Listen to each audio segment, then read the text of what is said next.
ফাঁসির দণ্ড ছিল, ডেথ রেফারেন্স। গত কয়েকদিন টানা শুনানি করে আজকে আমরা ফাইনাল সাবমিশন রেখেছি।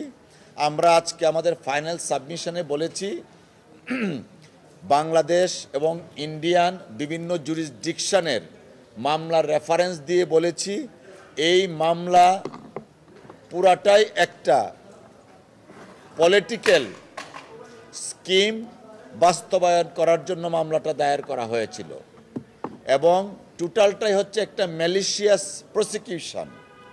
ইনভেস্টিগেশন যা করা হয়েছে সেই ইনভেস্টিগেশনটা করা হয়েছিল তাদের ইচ্ছা মতো, স্বাধীন মতো, এবং এটা ছিল একটা ফিশিং ব্লোর মতো লিগ্যাল টার্ম। জাজমেন্ট প্রনাউন্স করা হয়েছে যিনি করেছেন, আমরা আদালতে সাবমিশন রেখেছি।